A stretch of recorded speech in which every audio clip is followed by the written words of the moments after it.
इसीलिए तो परमात्मा ने हमारे को प्रहलाद जी की वो कहानी सुनाई, वो किस्सा सुनाया कि अगर विश्वास हो यदि अपने इष्ट पे तो प्रहलाद के जैसा होना चाहिए। 84 प्रकार की यातनाएं उस प्रहलाद को दी गई थी, 84 प्रकार की, लेकिन उसने हार नहीं मानी, घबराए नहीं। वो 10 साल का बच्चा छोटा सा दृढ़ रहा, वो अडिग रहा। 84 प्रकार की यातनाएं, जबकि आज तो हमारे सामने वो परिस्थितियां भी नहीं है। अगर उस प्रहलाद के जैसी एक भी अग्नि परीक्षा परमात्मा आप और हमारी ले ले, एक भी दिखाई नहीं दे, एक भी,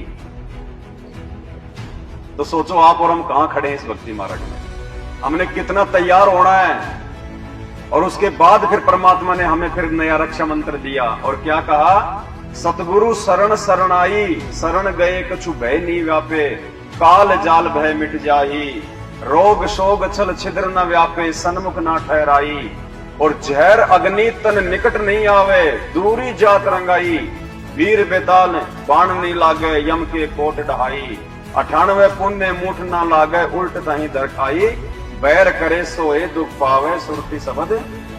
आज भी परमात्मा हमें गारंटी दे रहे हैं, अगर तुम मर्यादा में रहोगे, नियमों पे चलोगे, गुरु को भगवान मान के चलोगे। देखो, गुरु को भगवान माने बिना तो हम मर्यादा में रह ही नहीं पाएंगे, हम दृढ़ कभी जिंदगी में हो ही नहीं पाएंगे। ये प्रथम नियम है। जिस दिन हमने सतगुरु रामपाल जी परमेश्वर को परमेश्वर मान लिया, भाई ये तो परमेश्वर है ही, लेकिन हमने मानना है इनको परमेश्वर। जिस दिन हमने अपने गुरु को ही भगवान मान लिया, गुरु गोविंद कर जानियो और रहियो शब्द समाए, मिले तो दंडवत बंदगी नहीं पल पल, उस दिन भाई और बहनों ये सारे रूल एंड रेगुलेशन परमात्मा की भक्ति के ऑटोमेटिक आप और हमारे ऊपर ये लागू हो जाएंगे।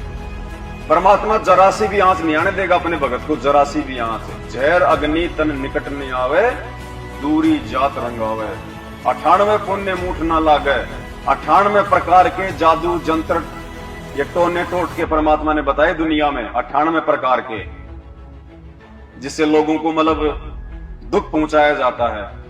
कहते हैं मेरे भगत के एक भी टोना टोट का काम नहीं करेगा, एक भी, वो करने वाला ही उल्टा मुसीबत में आ जाएगा।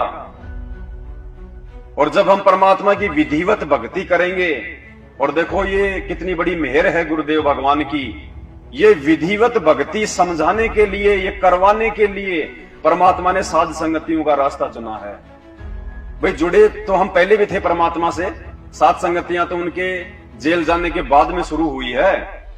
उनके उन्हीं सत्संगों के आधार से आज हम उनकी चर्चा कर रहे हैं। तो ये सत्संग तो परमात्मा ने पहले से ही कर रखे हैं, लेकिन आज से पहले ना हमें भक्ति समझ में आ रही थी, ना हमें गुरु समझ में आ रहा था, बस भगवान भगवान तो समझ में आ गया था कि दाढ़ी मूंछ वाला कबीर जी भगवान, वो तो हमें समझ में आ गया था। बाकी कोई विशेष, कोई परिवर्तन, कोई बदलाव हमारे भक्ति मार्ग में, हमारे जीवन में नहीं था।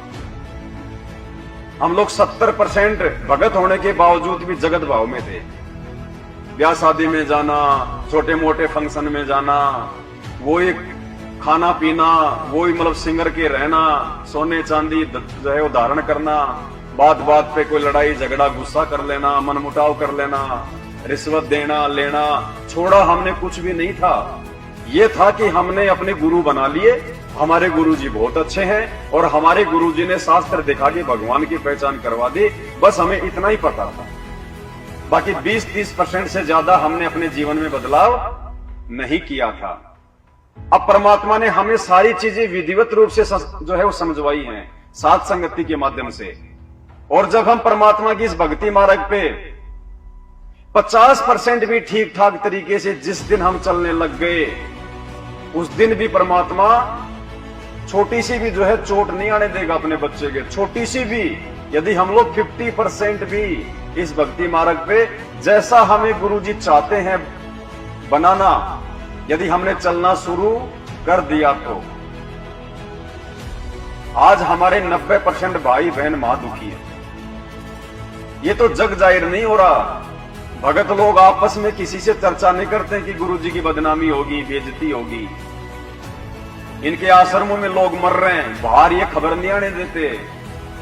दास के पास में बड़ी मुश्किल से समाचार आया कोई सेवादार वहां गया हुआ था सेवा के लिए, धनाना आश्रम में सेवा करते करते 3 भगत जो है मिट्टी की ट्रॉली के नीचे दब के वहीं मर गए। आज तक इन लोगों ने उस बात को बाहर नहीं आने दिया। अब बताओ वहां पे भगवान बैठा है। तो भाई और बहनों, कुछ नहीं है उधर, ये सात संगतियों पे परमात्मा ने मेहर बख्शी है। और देख लो, सात संगतियों में परमात्मा के बच्चों के जरा सी भी चोट नहीं आने दे रहा परमात्मा, जरा सी भी चोट। क्यों? क्योंकि जो भक्ति परमात्मा हमसे करवाना चाहते हैं उस विधि से हमने भक्ति करना शुरू कर दिया है। और जब हम विधि से भक्ति करना शुरू कर देंगे तो गुरुदेव भगवान ने क्या कहा, क्या समझाया हमारे को। जिस दिन हम विधि से तीनों समय की आरतियां करना शुरू कर देंगे, जैसा कि परमात्मा ने सात संगतियों में शुरू करवा दी है, खड़े होके भगवान के दरबार के आगे। अरे पहले हम इन पत्थरों के आगे भी तो खड़े होके आरती करते थे, नहीं करते थे? खड़े होके करते थे, विधि से करते थे, नहा धो के करते थे। यहां तो नहाने धोने की भी आवश्यकता नहीं है। तो आज तो साक्षात हमें परमात्मा मिल गया, भगवान मिल गया। बंदी छोड़ है साक्षात इस धरती पे। अभी तो केवल थोड़े से लोगों को पता है, थोड़े से समय में पूरी दुनिया को पता चल जाएगा। परमात्मा ऐसी विकट परिस्थितियां पैदा कर देगा, ना चाहते हुए भी लोगों को इनके चरणों में आना पड़ेगा। क्योंकि एक सत्संग में परमात्मा ने बताया कि जीव की आदत है वो हार नहीं मानता, और भगवान की आदत है वो हार मनवा के छोड़ता है। तो आप देख रहे होंगे क्या माहौल देश और दुनिया का धीरे धीरे तैयार हो रहा है। घुटनों के बल बैठा देगा परमात्मा पूरी दुनिया को। भगवान है, धरती पे आया है, सबको जानकारी करवाएगा, सबको। कोई भक्ति करे ना करे ये उसके संस्कार, लेकिन ये परमात्मा सब तक संदेशा पहुंचा देगा कि धरती पे ये यदि कोई देव है, यदि कोई परम शक्ति है तो सतगुरु रामपाल जी भगवान है। और जिस दिन हम इस परमात्मा की विधि से भक्ति आरती अपने गुरु को ही परमात्मा मान के शुरू कर देंगे, उसके बाद हमें गुरुदेव भगवान ने बताया कि पुण्यात्माओं, ये 33 करोड़ देवी देवता, ब्रह्मा विष्णु महेश, ये तुम्हारे सिक्योरिटी गार्ड बन के रहेंगे, सिक्योरिटी गार्ड।